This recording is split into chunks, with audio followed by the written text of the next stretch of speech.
ভাই আপনাকে যে ভিডিওগুলো করতে দেখলাম ওই ভিডিওগুলোর মধ্যে দেখলাম আপনাকে হারাম গান বাজনা অ্যাড করে দিতে। ভাই গান একটু শুনি, ভিডিও দিলে তাতে সমস্যা কি? মনটা একটু ফ্রেশ থেকে ভালো লাগে, এই জন্য গানটা শুনি বা গানটা দিই আর কি। আরে হ্যাঁ, সমস্যা কি? গান শুনলে একটু মনে প্রশান্তি লাগে, ভালো লাগে। বিনোদনের নামে যদি হারাম জিনিসে জড়িয়ে পড়ে তাহলে কি আমাদের জন্য তা ভালো হবে? আল্লাহ তাআলা যা নিষেধ করেছেন তা কি আমাদের জন্য শান্তি আনতে পারে? তবে কি সব গানই হারাম?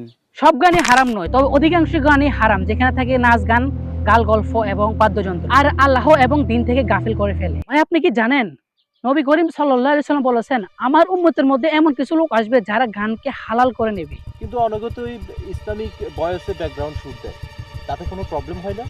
সেটা ভিন্ন বিষয় যদি তা নিজের সুরে হয়, যাতে কোনো হারাম বাদ্যযন্ত্র না থাকে। এটাকে অনেক আলেম সহিনয় মনে করে, কিন্তু গানের মধ্যে আজকাল মানুষ বাজনা হারাম বাদ্যযন্ত্র ব্যবহার করে, তা কিন্তু স্পষ্টভাবে একদম নিষিদ্ধ। আমি যদি গান দিয়ে রিলস বানাই, ভিডিও মেক করি, তাতে যদি তারা দেখে তাদেরও গুনাহ হবে? জি ভাই, একে বলে গুনাহে জারিয়া। আপনি যদি এটার মধ্যে উৎসাহ হিসেবে থাকেন, কিয়ামতের দিন কিন্তু আপনাকে ঠিক কাঠগড়ার মাঠে হিসাব দিতে হবে। তাহলে আমরা তো কখনো এটা ভাবিনি যে মানে আমরা গান শুনলে, মিউজিক শুনলে যে আমাদের গুনাহ হবে। তাহলে এখন আমরা কি করতে পারি, কি বলুন? তওবা করো ভাই, ভবিষ্যতে ভালো কন্টেন্ট বানাও যা আল্লাহর দিকে তোমাকে ধাবিত করে। ভাই আল্লাহ তাআলা বড়ই মেহেরবান, তুমি যদি আল্লাহর দিকে এক কদম আগাও, আল্লাহ তোমার দিকে 10 কদম সামনের দিকে এগিয়ে যাবে। হ্যাঁ, আফসোস, আপনার কথা শুনে আমাদের চোখ খুলে গেল। আল্লাহ তাআলা যেন আমাদেরকে হেদায়েত করে।